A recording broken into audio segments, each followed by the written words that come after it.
James wrote to the believers, "Consider it pure joy,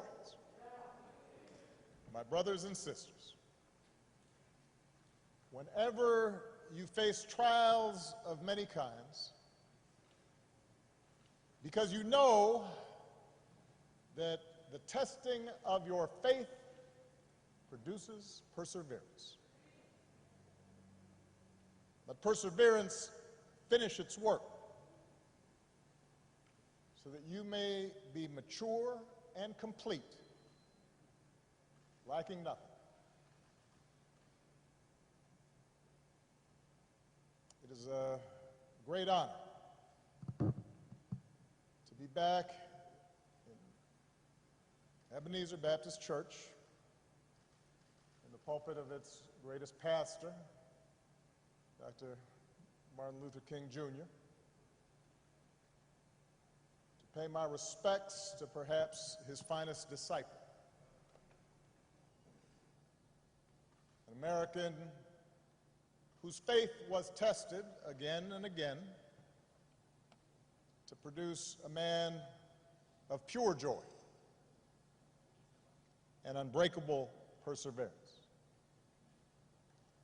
John Robert Lewis.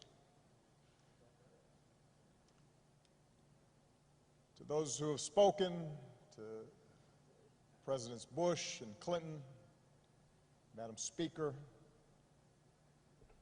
Reverend Warnock, Reverend King, John's family, friends, his beloved staff, Mayor Bottoms, I've come here today because I, like so many Americans, owe a great debt to John Lewis and his forceful vision of freedom. You know, this country is a constant work in progress. We're born with instructions to form a more perfect union. Explicit in those words is the idea that we're imperfect, that what gives each new generation purpose is to take up the unfinished work of the last and carry it further than any might have thought possible. John Lewis, first of the Freedom Riders, head of the Student Nonviolent Coordinating Committee, youngest speaker at the March on Washington, leader of the march from Selma to Montgomery, member of Congress representing the people of this state and this district for 33 years, mentor to young people, including me at the time, until his final day on this earth. He not only embraced that responsibility, but he made it his life's work, which isn't bad for a boy from Troy. John was born into modest means. That means he was poor.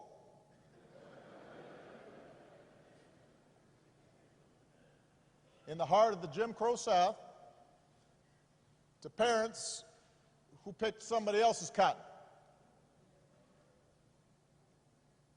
Apparently, he didn't take to farm work.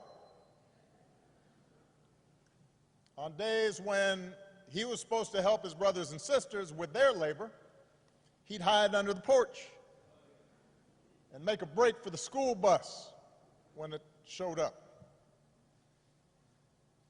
His mother, Willie Mae Lewis, nurtured that curiosity in this shy, serious child. Once you learn something, she told her son, once you get something inside your head, no one can take it away from you. As a boy, John listened through the door after bedtime. His father's friends complained about the Klan. One Sunday, as a teenager, he heard Dr. King preach on the radio. As a college student in Tennessee, he signed up for Jim Lawson's workshops on the tactic of nonviolent civil disobedience. John Lewis was getting something inside his head, an idea he couldn't shake, took hold of him, that nonviolent resistance and civil disobedience were the means to change laws, but also change hearts and change minds and change nations and change the world. So he helped organize the Nashville campaign in 1960.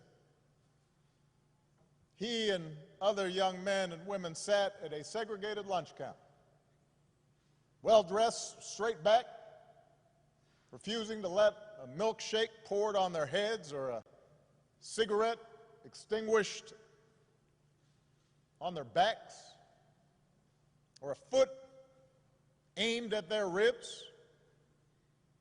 Refused to let that dent their dignity and their sense of purpose. And after a few months, the Nashville campaign achieved the first successful desegregation of public facilities in any major city in the South. John got a taste of jail for the first, second, third, well, several times. But he also got a taste of victory, and it consumed him with righteous purpose. And he took the battle deeper into the South. And that same year, just weeks after the Supreme Court ruled that segregation of interstate bus facilities was unconstitutional, John and Bernard Lafayette bought 2 tickets, climbed aboard a Greyhound, sat up front, and refused to move. This was months before the first official freedom rides. He was doing a test. Trip was unsanctioned. Few knew what they were up to. And at every stop through the night, apparently the angry driver stormed out of the bus and into the bus station. And John and Bernard had no idea what he might come back with or who he might come back with.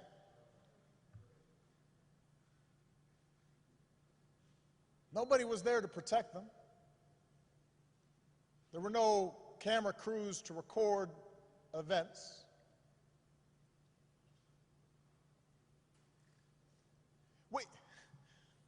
Sometimes, Rev, we read about this and we kind of take it for granted, or at least we act as if it was inevitable. Imagine the courage of 2 people Malia's age, younger than my oldest daughter, on their own, to challenge an entire infrastructure of oppression. John was only 20 years old, but he pushed all 20 of those years to the center of the table, betting everything, all of it, that his example could challenge centuries of convention and generations of brutal violence and countless daily indignities suffered by African Americans. like John the Baptist preparing the way, like those Old Testament prophets speaking truth to kings. John Lewis did not hesitate, and he kept on getting on board buses and sitting at lunch counters, got his mugshot taken again and again, marched again and again on a mission to change America.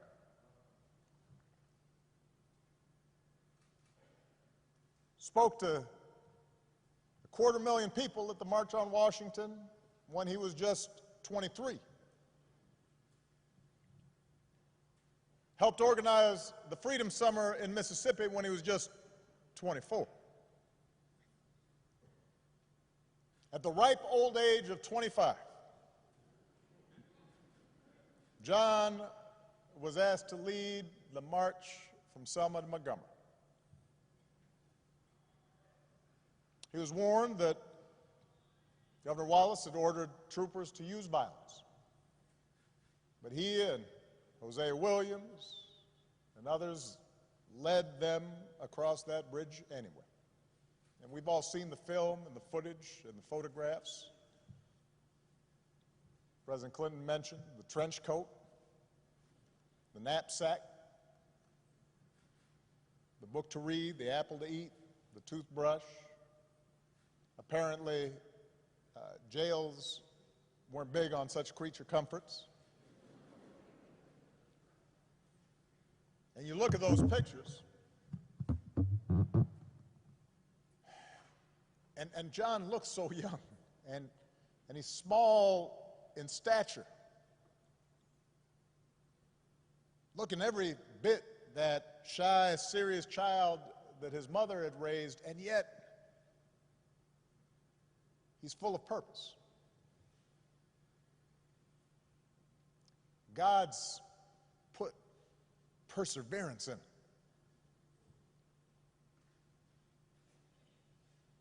And we know what happened to the marchers that day. Their bones were cracked by billy clubs, their eyes and lungs choked with tear gas. They knelt to pray, which made their heads easier targets. And John was struck in the skull, and he thought he was going to die. Surrounded by the sight of young Americans gagging and bleeding and trampled. Victims in their own country of state-sponsored violence. And the thing is, I imagine initially that day, the troopers thought they'd won the battle.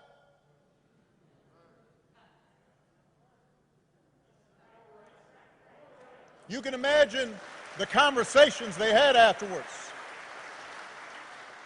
You can imagine them saying, yeah, we showed them. They figured they'd turn the protesters back over the bridge, that they'd preserved a system that denied the basic humanity of their fellow citizens.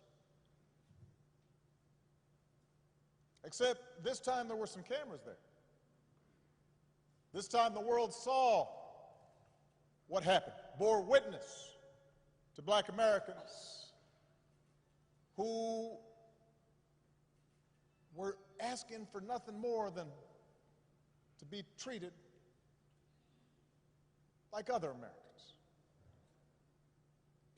who were not asking for special treatment, just equal treatment, promised to them a century before, and almost another century before that. And when John woke up and checked himself out of the hospital, he would make sure the world saw a movement that was, in the words of Scripture, hard-pressed on every side, but not crushed. Perplexed, but not in despair. Persecuted, but not abandoned. Struck down, but not destroy.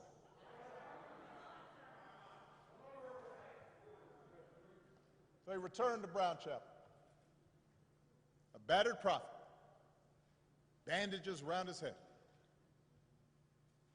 And he said, more marchers will come now. And the people came. And the troopers parted. And the marchers reached Montgomery. And their words reached the White House. And Lyndon Johnson, son of the South, said, we shall overcome. And the Voting Rights Act was signed into law. The life of John Lewis was in so many ways exceptional. It vindicated the faith in our founding, redeemed that faith. That most American of ideas, the idea that any of us, ordinary people without rank or wealth or title or fame, can somehow point out the imperfections of this nation and come together and challenge the status quo and decide that it is in our power to remake this country that we love until it more closely aligns with our highest ideals.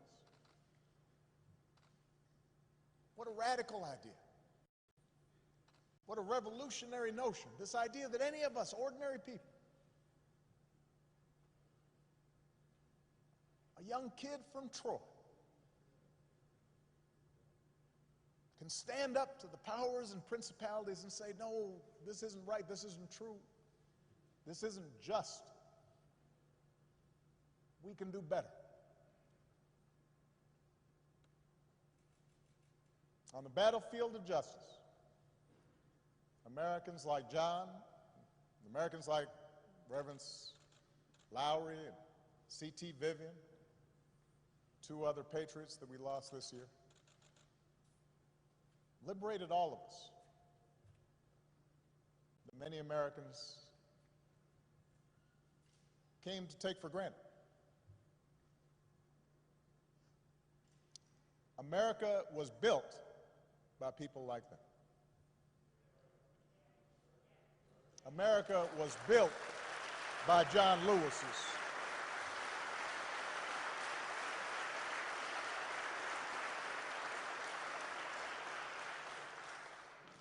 He, as much as anyone in our history, brought this country a little bit closer to our highest ideals. And someday when we do finish that long journey towards freedom,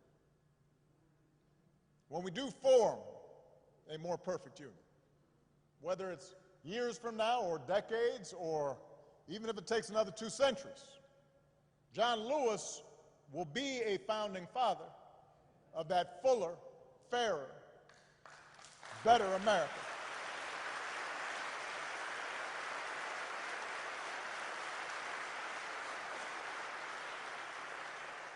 And yet, as exceptional as John was, here's the thing, John never believed that what he did was more than any citizen of this country can do.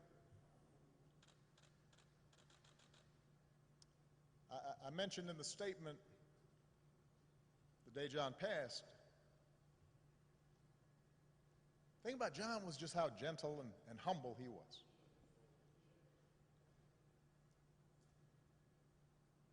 And despite this storied, remarkable career, he treated everyone with kindness and respect because it was innate to him, this idea that any of us can do what he did if we're willing to persevere. He believed that in all of us there exists the capacity for great courage. That in all of us there's a longing to do what's right. That in all of us there's a willingness to love all people and to extend to them their God-given rights to dignity and respect.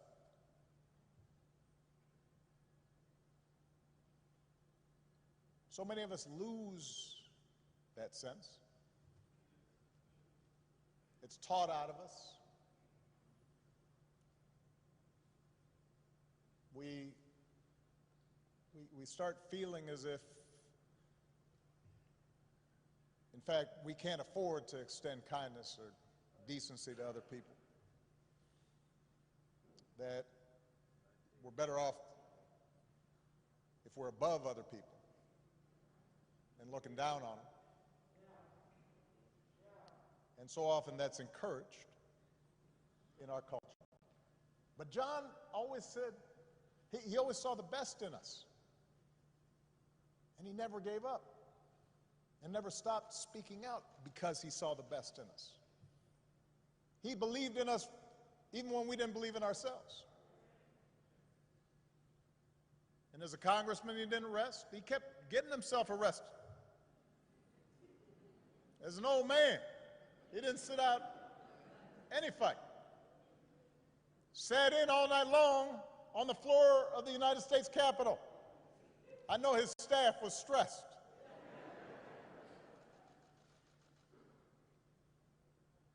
But the testing of his faith produced perseverance. He knew that the march is not over, that the race is not yet won, that we have not yet reached that blessed destination where we are judged by the content of our character. He knew from his own life that progress is fragile, that we have to be vigilant against the darker currents of this country's history, of our own history, with their whirlpools of violence and hatred and despair that can always rise again. Bull Connor may be gone, but today we witness with our own eyes police officers kneeling on the necks of black Americans.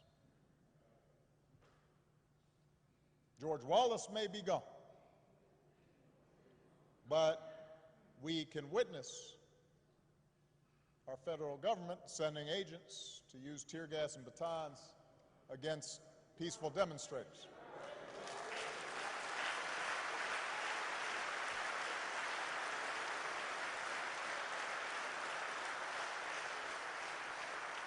We may no longer have to guess the number of jelly beans in a jar in order to cast a ballot. But even as we sit here, there are those in power who are doing their darndest to discourage people from voting by closing polling locations and targeting minorities and students with restrictive ID laws and attacking our voting rights with surgical precision, even undermining the Postal Service in the run-up to an election that's going to be dependent on mail-in ballots so people don't get sick.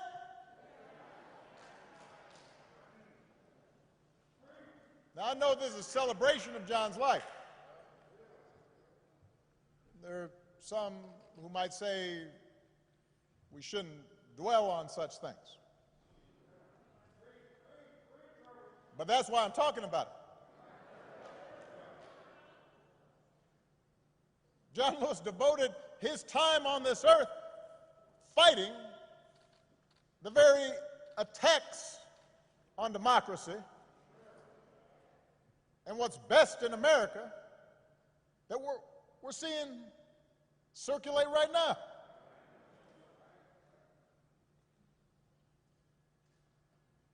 He knew that every single one of us has a God-given power, and that the fate of this democracy depends on how we use it. That democracy isn't automatic. It has to be nurtured. It has to be tended to. We have to work at it. It's hard. And so he knew that it depends on whether we summon a measure, just a measure of John's moral courage to question what's right and what's wrong and call things as they are. He said that as long as he had a breath in his body, he would do everything he could to preserve this democracy. And as long as we have breath in our bodies, we have to continue his cause. If we want our children to grow up in a democracy, not just with elections, but a true democracy, a representative democracy,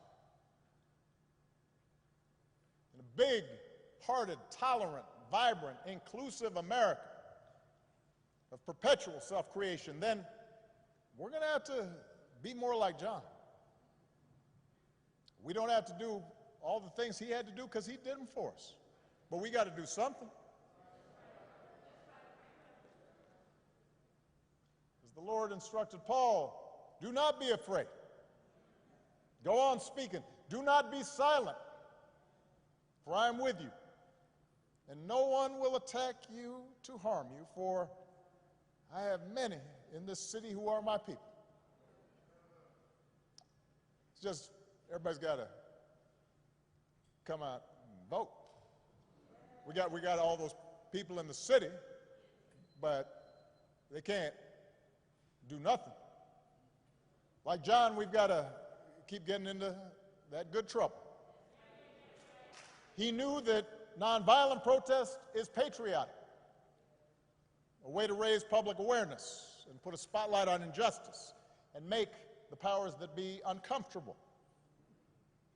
Like John, we don't have to choose between protests and politics. It's not an either-or situation. It's a both-and situation. We have to engage in protests where that's effective, but we also have to translate our passion and our causes into laws, institutional practices. That's why John ran for Congress 34 years ago. Like John, we've got to fight even harder for the most powerful tool that we have, which is the right to vote. The Voting Rights Act is one of the crowning achievements of our democracy. It's why John crossed that bridge. It's why he spilled his blood. And by the way, it was the result of Democratic and Republican efforts. President Bush, who spoke here earlier, and his father signed its renewal when they were in office.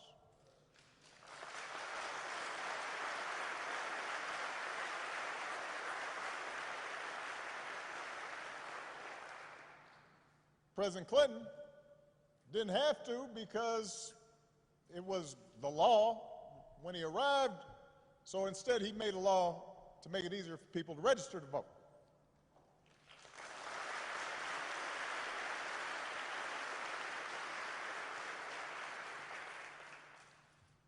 But once the Supreme Court weakened the Voting Rights Act, some state legislators unleashed a flood of laws designed specifically to make voting harder, especially, by the way, state legislators where there's a lot of minority turnout and population growth. That's not necessarily a mystery or an accident.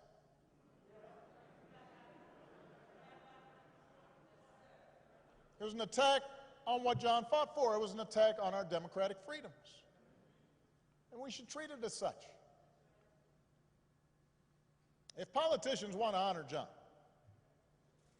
and I'm so grateful for the legacy and work of all the congressional leaders who are here, but there's a better way than a statement calling him a hero. You want to honor John? Let's honor him by revitalizing the law that he was willing to die for.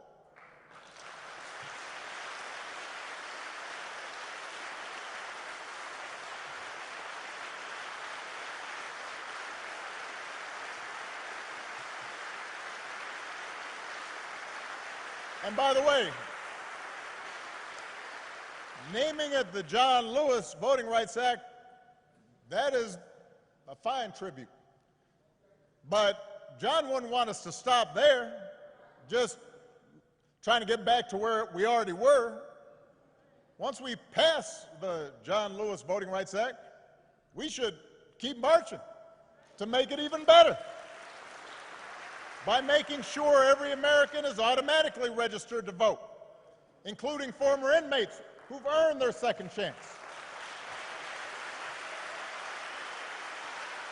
By adding polling places and expanding early voting and making Election Day a national holiday, so if you are somebody who's working in a factory or you're a single mom who's got to go to her job and doesn't get time off, you can still cast your ballot by guaranteeing that every American citizen has equal representation in our government, including the American citizens who live in Washington, D.C.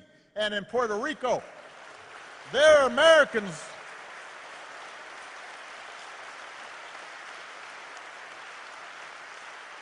By ending some of the partisan gerrymandering so that all voters have the power to choose their politicians, not the other way around.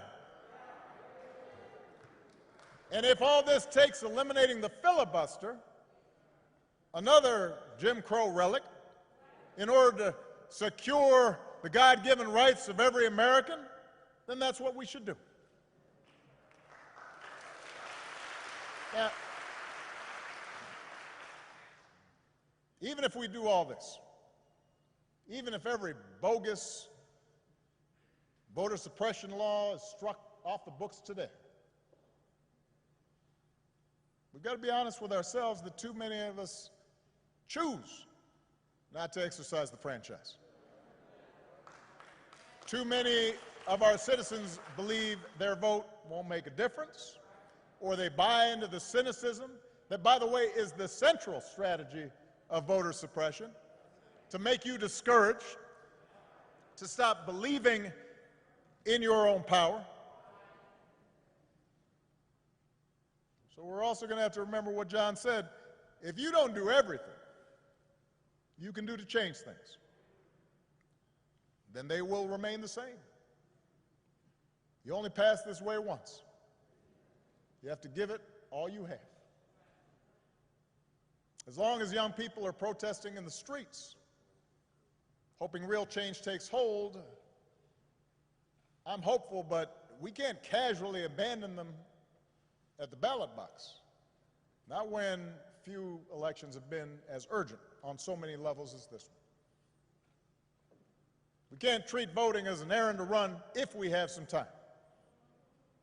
We have to treat it as the most important action we can take on behalf of democracy. Like John, we have to give it all we have.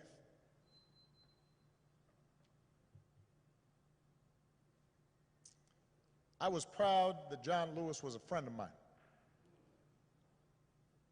I met him when I was in law school. He came to speak. And I went up and I said, Mr. Lewis, you are one of my heroes.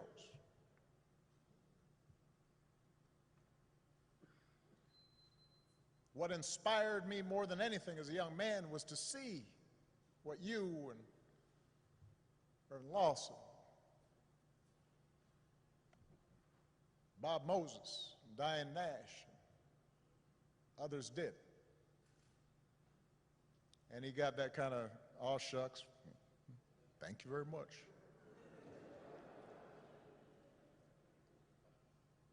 Next time I saw him, I'd been elected to the United States Senate. And I told him, John, I'm here because of you.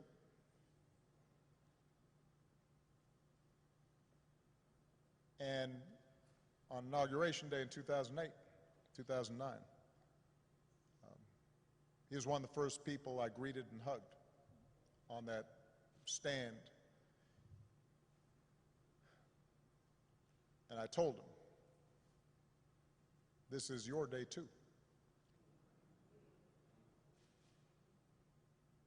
He was a good and kind and gentle man.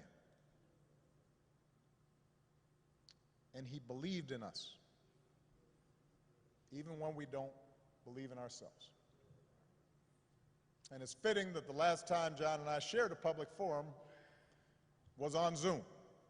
And I'm pretty sure neither he nor I set up the Zoom call because we didn't know how to work it. There's a virtual town hall with a gathering of young activists who had been helping to lead this summer's demonstrations in the wake of George Floyd's death.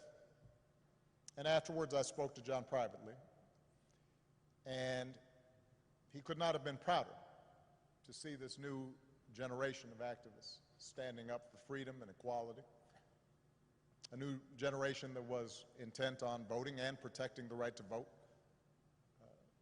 In some cases, a new generation running for political office. And I told him, all those young people, John, of every race and every religion, from every background and gender and sexual orientation, John, those are your children. They learned from your example, even if they didn't always know it. They had understood through him what American citizenship requires, even if they'd only heard about his courage through the history books. By the thousands, faceless, anonymous, relentless young people, black and white, have taken our whole nation back to those great wells of democracy which were dug deep by the founding fathers in the formulation of the Constitution and the Declaration of Independence. Dr. King said that in the 1960s, and it came true again this summer. We see it outside our windows in big cities and rural towns, in men and women, young and old, straight Americans and LGBTQ Americans, blacks who long for equal treatment, and whites who can no longer accept freedom for themselves while witnessing the subjugation of their fellow Americans.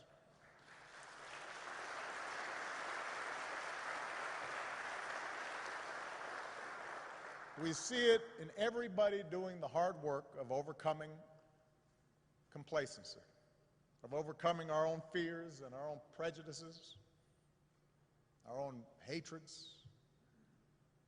You see it in people trying to be better, truer versions of ourselves. And that's what John Lewis teaches us. That's where real courage comes from, not from turning on each other, but by turning towards one another. Not by sowing hatred and division, but by spreading love and truth.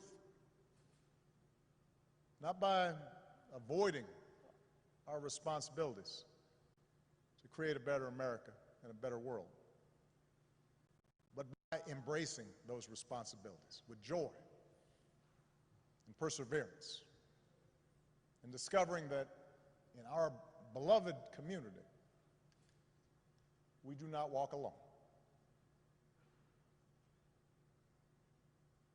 What a gift John Lewis was. We are all so lucky to have had him walk with us for a while and show us the way. God bless you all. God bless America. God bless this gentle soul who pulled it closer to its promise. Thank you very much.